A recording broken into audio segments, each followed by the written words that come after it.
ng aso, ano ng kalakat, tayo na natin. Tayo muna natin to. Unahin muna natin yung aso.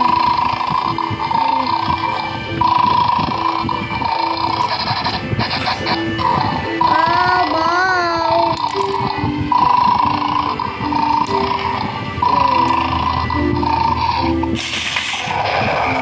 Shit, guys, nagalit! Wala na, guys. Tapos ko yan. Pwede pa yan. Okay lang yan. Kung ano, hindi pala, doklak lang yun. Nabisit, anong nangyari ba dito? Sira?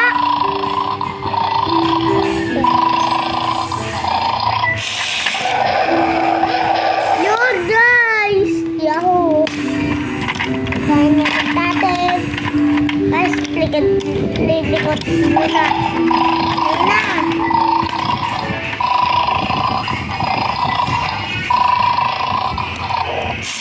Oh, wow! Paano ba ito? Lang! Pinalutan ng Diyos ko ang sarili ko ng mas magpamilya at ginawang batay na bakit si Evertino upang matupanalangin sa iyo na iyo ang maniyak ang kamatay ko. At sunod ng mga sandali mo, magsanday ko kayo sa masisi. Dahil ikibo ang sinabi mo. Ayon sa iyo.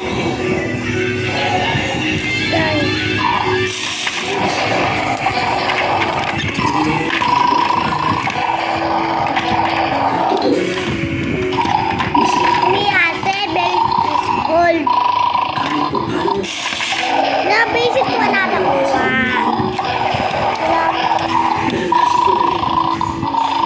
Wala naman siya. Oh, God. Ayan. Ito na siya. Be.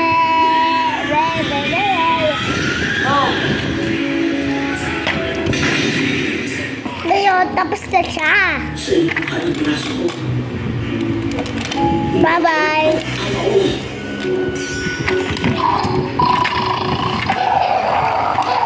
Nakatulugan na natin. Yan. Yan. Ito naman, guys. Rug.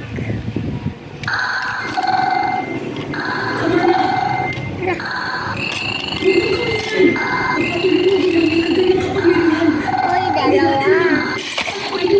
Yun, guys.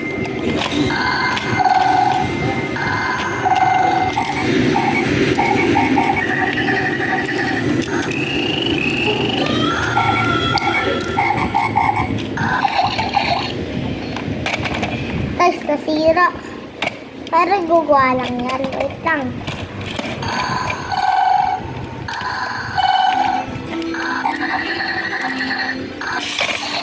Na! Yun! Sakto!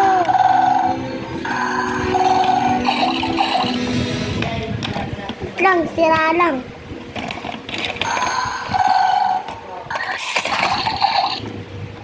Uy, sorry, doggy. Nagot kasi sa Pragi. Sino ka laro mo? Nag-vlog ako. Habang ibinutusin mo ng lahat ng kapangyarihan niya para tapusin si Evertino. Wag. Pero when Teka Cruz ba? at Yubi naman, nasa kanya Bye-bye, guys. kung saan Inis na ako. Sunod. Sige. Ikot mo ako. Ah.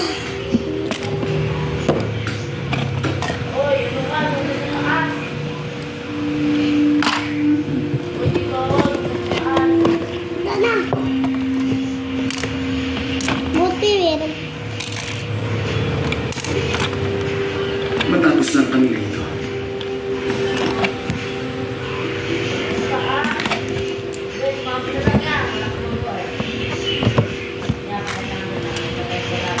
Pag naikot na namin, ang second floor na kayo Kakalaw ba doon. to? Comment na kayo. Hindi na siya maaalala Comment na. Yun, lumakas na ako. Okay guys. Basta magawan ko lang ng paraan Na. na huwag siya makita na. Tinila ko yung kahapon. So then,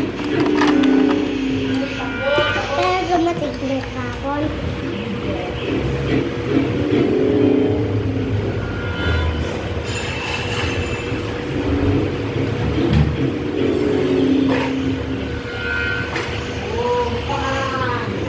Merong kulang dito.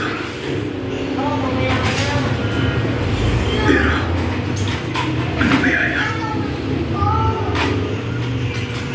Hindi ko alam.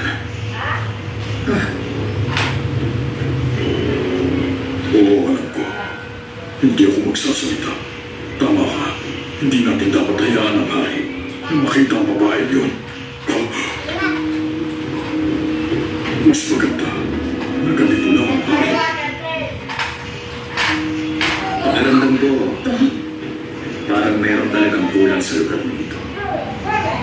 Pero pwede rin naman ang nararamdaman ko nito. Epekto lang ng pagkawala ng alaala ko dahil sa pagsabog. Opo, ganun nga po. Pwedeng epekto ng alam ko, pero bumabalik ang alaala niyo sa kahit anong bagay basta nakita niyo na. Ibig sabihin, posible ang mangyari na bumalik pa rin ang lahat ng alaala niyo. Sa pagkakatanda ko, magsisimula ang pag-aaral ng alas 12. Opo. Pero, pwede rin ang bukas na gagawin. Pagkatapos ng alas 9, titipunin mo ang natitirang mga tao sa kapatagan sa harap ng palasyo. Ano yan? Proof? Hindi ko pa po nagamitan ng kaliskis ko ang mga taong kararating pa lang dito. Hindi ko sila dapat hayamang gulo. Kaya uutusan ko mga kapatid ko. Nahihit